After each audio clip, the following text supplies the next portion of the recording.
Round 2 of the Protyre Circuit Rally Championship made its first visit to Cadwell Park and the North Humberside Motor Club run Cadwell Park stages.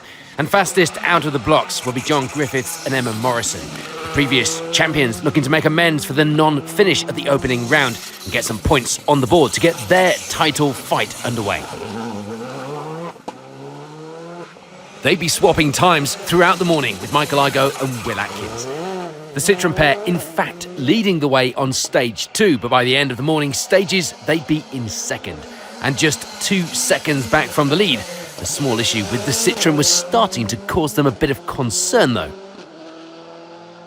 A strong result last time out saw John and Alex Stone on the podium, and it was looking like this weekend could go the same way. They make it through the morning stages with 3rd place overall. 12 seconds back from the fight at the top of the leaderboard. There was frustration, though, for Chris West and Keith Hounslow. An intermittent issue with the car, causing them to keep having to stop and restart it. Lucky for them, however, the first stage would be stopped. The times all wiped, and that meant they could start afresh in that Peugeot Maxi from stage 2, ending the morning with 4th overall. The rapid Darien pairing of Joshua and Tamsin Davey were back for this second round and going well once again, as they always do here at Cadwell. A little more would be needed, though, if they were going to get near the podium again, but they were not far off. 5th overall for now. One crew not having any luck this time out, though, with Kyron Hankin and James Swallow. They get caught out in the braking for this hairpin left, putting the car off the road in the assembly area part of the stage. The combination of slippery grass and the unfortunately placed signpost meant that they were unable to get themselves out of there to continue. Things had gone pretty well, though, for Tony Robinson and Mark Jones. This, Tony's first time out in the car since Cadwell Park back in March. So there was some settling in to be done. They were going well, though, 6th overall on the leaderboard for now. Alistair Stables and Neil Jones weren't too far behind them on the overall timesheets either, just 2 seconds behind, in fact. The Chevette pair pushing well and lying second in the class in that 7th place overall. Tom Stockdale and Neil Chambers, meanwhile, would start the day off how they intended. The BMW pair ending the morning 8th overall, that putting them a position behind Stables in the class and in a good position to chase from as well at this stage. Dave Bellaby was back in the driving seat after co-driving for Kev Proctor, and he'd have Callum Spores alongside this weekend. They were going well in the freshly painted Escort to lie in 9th overall, 2nd in Class D. And rounding out the top 10 will be Chris and Steve Grundy. They were actually on an exact overall time to Bellaby up ahead, sharing the overall and class position as we head into the second half of the rally. There was frustration, though, for James Garner and Jordan Joins in that ex-championship winning Darien. They were within the top 10 through the morning, but a gearbox issue would put an end to their day a little early. Let's take a look at some of the classes not making up the top 10 overall then. And it would be the lead in Class B for Gary Carver and Ashley Pattison. They were lying in 15th overall. For Mike Stanley and Izzy Holman, who would be 2nd in that class. And like some of the special stage team, this pair had made their way up from the Whiting Rally the day before, where they'd competed on the gravel and got themselves reset and ready to go for the asphalt of Cadwell Park. And 3rd place in that class would be Pete and Madison Barnett. It was close as well, just 2 seconds between the Subaru drivers at this midpoint of the rally. Class E would see a good lead for Chris Woodhouse and Lucy Wilding. They end the morning 12th place overall as well in that class lead. Their closest competition, in fact, came from Roger Priestnall and Jamie Forrest in the Rolex Proton, but they were back in 29th position overall, so a good way off the lead of the class at this stage. A similar story as well in 3rd place, with Cameron and Will Barkley taking that position in the class, as well as 41st on the overall leaderboard. Things will be a little closer in Class F, though, with Chris and Tom Worrell leading the way there after stage 4. They were lying in 35th place overall at the time as well. 3 positions back on the overall leaderboard will be James and David Palmer-Smith. They were 2nd in the class at this stage. The times were just 14 seconds apart, 3 stages in. And third in the class will be Chris Lawrence and Kevin Gould. They end the morning 46th overall as well.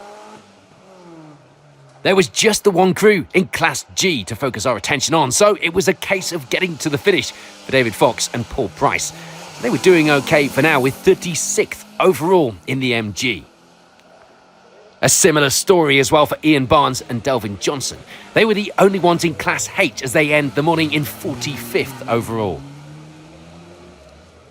Sadly, my own return to rallying wasn't exactly going quite as planned, hitting a concrete fence post on the way to the assembly area and causing too much damage to the Spark Mini to continue. Thankfully, the team would put in a fantastic effort, getting myself and Julia Perry back out for the very next stage to Super Rally, and finish the rally indeed, even if a result was now out of the question. So with the morning complete, here's a reminder of how those overall results on the leaderboard were shaping up.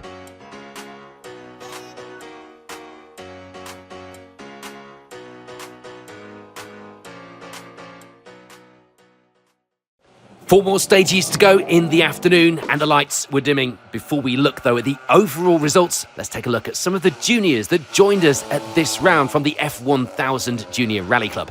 And one of the first crews to get caught out will be Ollie Poole and Brian Hamilton. They slide wide on this corner, hitting the barrier. Lucky to get away with minimal damage.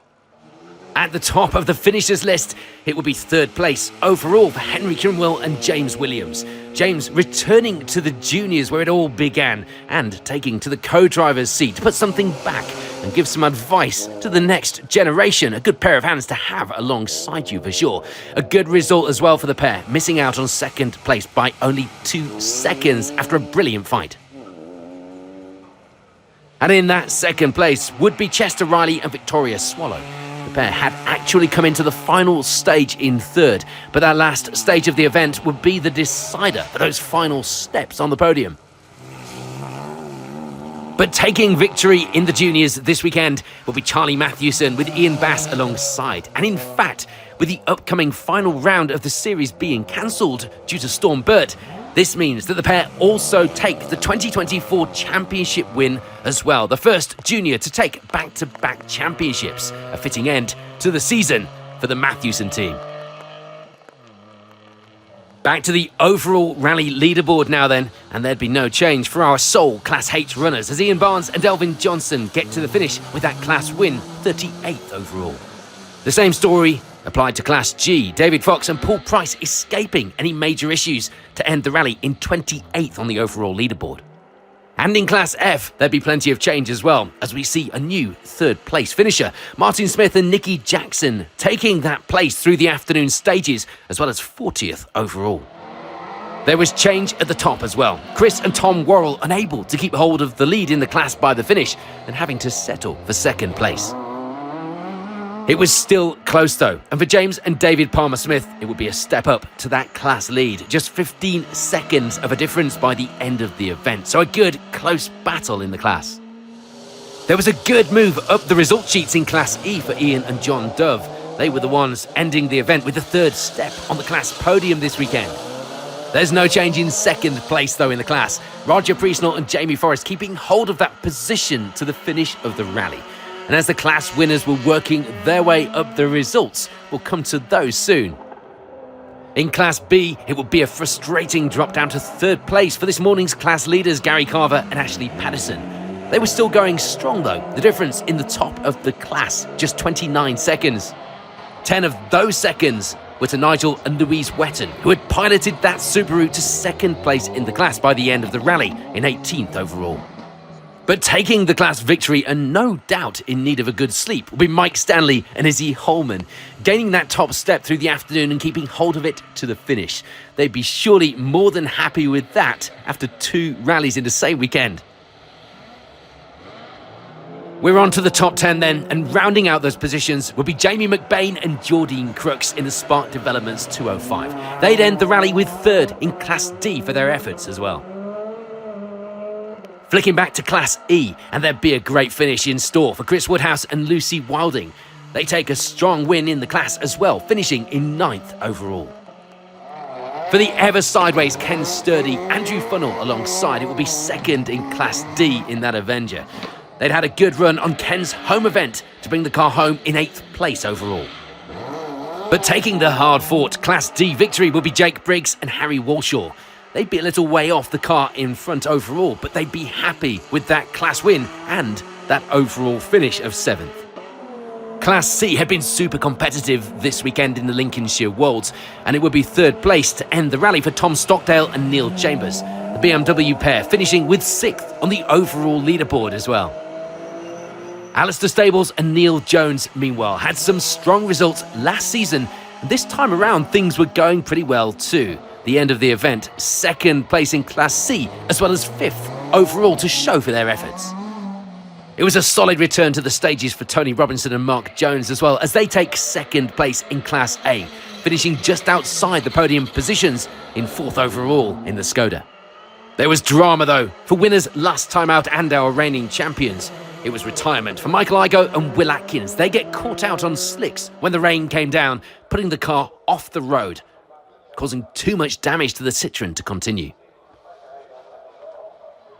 So that means we have 3 crews left and 3 places to fill here at Cadwell Park.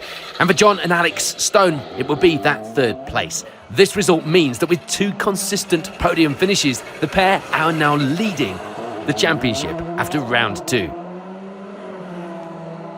Chris West and Keith Hounslow fight their way back up the order after a slower start after those issues earlier on with the car cutting out.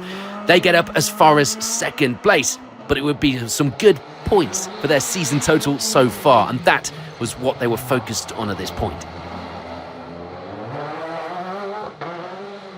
And righting the wrongs from last time out, it was victory for John Griffiths and Emma Morrison. Safe to say they were getting used to that new Skoda now, and if they can do this at the next round, it looks good for a championship campaign.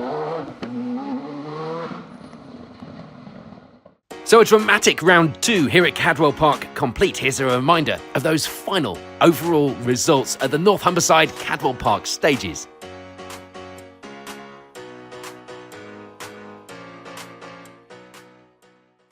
It was a hard-fought battle. It looked like it was going to go down to the wire with Michael, then issues with Michael on the 6th stage, which put pay to his event.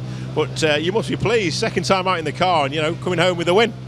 Yeah, we've had everything, I think, today. We've been up, down, and but like I say, it was a good start off. It was a good battle with Michael. Was to and throwing on stage wins, and then the rain came and we was on slick tyres, and just me and Michael went out, and everybody else behind us was on wets.